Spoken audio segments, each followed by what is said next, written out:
সুপ্রিয় দর্শক, আসসালামু আলাইকুম। আমি ডক্টর ফাতিমা জোহরা, মনোরোগ বিশেষজ্ঞ, সরকারি অধ্যাপক হিসেবে আছি সাবেক পিজি হাসপাতালে। নিয়মিতভাবে চেম্বার করছি জাপান বাংলাদেশ ফ্রেন্ডশিপ হাসপাতালে।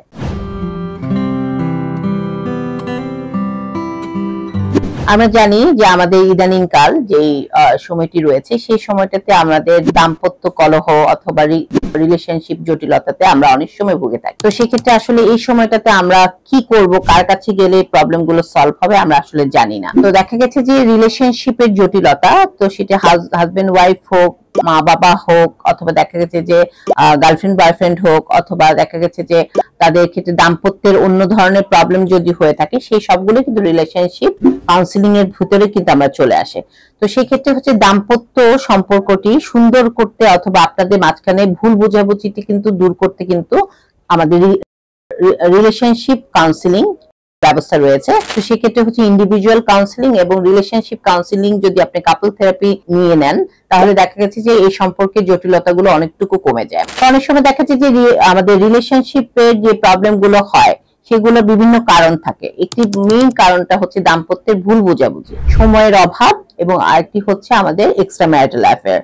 তো এই ধরনের তিনটা কারণে কিন্তু দাম্পত্য জীবনে কিন্তু দেখা গেছে আমাদের ভিতরে ভুল বোঝাবুঝি হয়, এবং সেক্ষেত্রে হচ্ছে আমাদের কনজুগাল লাইফ অথবা সেক্সুয়াল লাইফেও কিন্তু একটা অনেক বড় মারাত্মক প্রভাব পড়ে। তো সেক্ষেত্রে হচ্ছে যেহেতু দাম্পত্য জীবনটা এবং রিলেশনশিপ সবসময় যদি ভালো থাকে, আপনার মনও ভালো থাকবে এবং আপনার সবকিছুতেই মন বসবে। সেই ক্ষেত্রে হচ্ছে যদি এই ধরনের কোনো জটিলতায় আপনি জড়িয়ে পড়েন এবং আপনার ভিতরে দেখা যায় যে আস্তে আস্তে করে আপনার ভিতরে ডিপ্রেশন ডেভেলপ হচ্ছে, আপনি কোনো কাজে আপনি মনোযোগ দিতে পারছেন না, সবসময় আপনার পার্টনারের সাথে আপনার ঝগড়াঝাটি হচ্ছে, এবং পার্টনার যে কোনো একটা পার্টনার, স্পেশালি হচ্ছে মেয়েরা, আত্মহত্যার প্রবণতা গুলো কিন্তু তারা অ্যাডাপ্ট করে ফেলে। এবং দেখা যাচ্ছে রিলেশনশিপ জটিলতা অনেক সময় দেখা যাচ্ছে ইনলজদের সাথেও কিন্তু আমাদের জটিলতা হয়, যেমন শাশুড়ির সাথে অনেক সময় বউয়ের প্রবলেম হয়, অনেকের সাথে দেখা গেছে যে মা বাবার সাথেও তার হাজবেন্ডের একটা জটিলতা থাকতে পারে। তো রিলেশনশিপ যেটাই হোক না কেন, প্রত্যেকটা ডায়নামিক্স এর একটা ব্যালেন্স দরকার। তো এই ব্যালেন্সের জন্যই যে প্রবলেম গুলো আসলে আমরা ফেস করে থাকি, সেটা থেকে নিরসনের জন্য দরকার কাউন্সিলিং।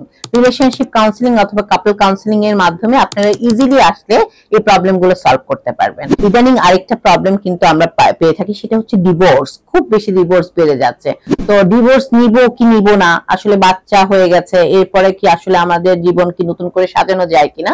তো অনেক সময় দেখা যায় যে সম্পর্ক ভাঙাটাও অনেক সময় জরুরি হয়ে থাকে, কারণ আপনি যদি অনেকদিন যাবত টক্সিক রিলেশনশিপে থেকে থাকেন, তাহলে কিন্তু আপনি আপনার নিজের সাথে সাথে কিন্তু আপনার বাচ্চাদেরও মনোদৈহিক ক্ষতি করছেন। তো অনেক সময় দেখা যায় যে ডিভোর্সটাকে আপনি নিবেন কিনা, ডিভোর্স কাউন্সিলিং। তো সেক্ষেত্রে কিন্তু আমরা এখানে ডিভোর্স কাউন্সিলিং এও কিন্তু ব্যবস্থা করে থাকি। এবং আরেকটি খুব কমনলি ইদানিং যে সম্পর্কের জটিলতার মধ্যে আমরা ইদানিং এই প্রজন্ম অথবা আমাদের জেন জি জেনারেশনের মধ্যে পেয়ে থাকি, সেটা হচ্ছে তারা কোনো ধরনের কমিটমেন্টের ভিতরে যেতে চায় না, নন কমিটাল রিলেশনশিপের ভিতরে যেতে চায়, এবং পরবর্তীতে দেখা যায় যে তারা বিয়ে করতে চায় না, এবং একটার পর একটা তার রিলেশনশিপে জড়িয়ে পড়তে থাকে।